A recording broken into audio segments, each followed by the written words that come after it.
अस्सलामु अलैकुम मेरे दोस्तों, आज हम हजरत बाबा ताजुद्दीन का एक ऐसा वाक़या आपके सामने पेश करने जा रहे हैं जिसे आपने शायद ही कभी सुना होगा। इस वाक़ये को सुनने के बाद आप भी हैरान रह जाओगे। एक बार बाबा ताजुद्दीन घर से निकल के रियाज करने के लिए बस्तर के जंगल में चले गए और इस इलाके को गोंडवाना कहा जाता है। यहाँ के सभी लोग बड़े बड़े जादूगर थे और ये पूरा का पूरा इलाका ही जादूगरों का था। और हजरत बाबा ताजुद्दीन के इस जगह पे कयाम करने से यहाँ के सभी जादू के असरात खत्म हो चुके थे और ये बात धीरे धीरे चारों तरफ फैल गई। ये बात जब बंगाल के ढाका की जादूगरनी को पता चली तो उसने ये सोचा कि अब मैं बाबा साहेब को अपने जादू का कमाल बताती हूँ। उस जादूगरनी ने अपने दोनों बच्चों को जादू से बहरा बनाया और उन्हें अपने बालों के जूड़े में छुपा लिया और फिर वो जादूगरनी बंगाल से नागपुर आई और बाबा ताजुद्दीन के सामने हाजिर हुई। उस बंगाल की जादूगरनी ने बाबा ताजुद्दीन से ये कहा कि आप अल्लाह के सच्चे वली हो तो आप मेरी मुश्किल जरूर आसान करोगे।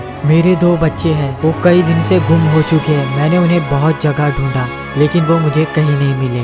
अगर आप अपने आप को अल्लाह के वली कहते हैं तो आप मुझे ये बताइए कि मेरे बच्चे कहाँ हैं। जादूगरनी की इस बात पे बाबा ताजुद्दीन ने उसे ये कहा कि अगर हम तुम पे एक नजर अपनी डाल दे तो तुम्हारे गुमे हुए बच्चे अभी के अभी हाजिर हो जाएंगे। हजरत बाबा ताजुद्दीन की ये बात सुनकर जादूगरनी हैरान रह गई। जैसे ही बाबा ताजुद्दीन ने अपनी एक नजर उठा के उसके जोड़े की ओर देखा, वैसे ही उसके दोनों बच्चे भौरा बन के उसके जोड़े से बाहर आ गए। ये देखते ही जादूगरनी दंग रह गई और वो बाबा ताजुद्दीन की दीवानी हो गई।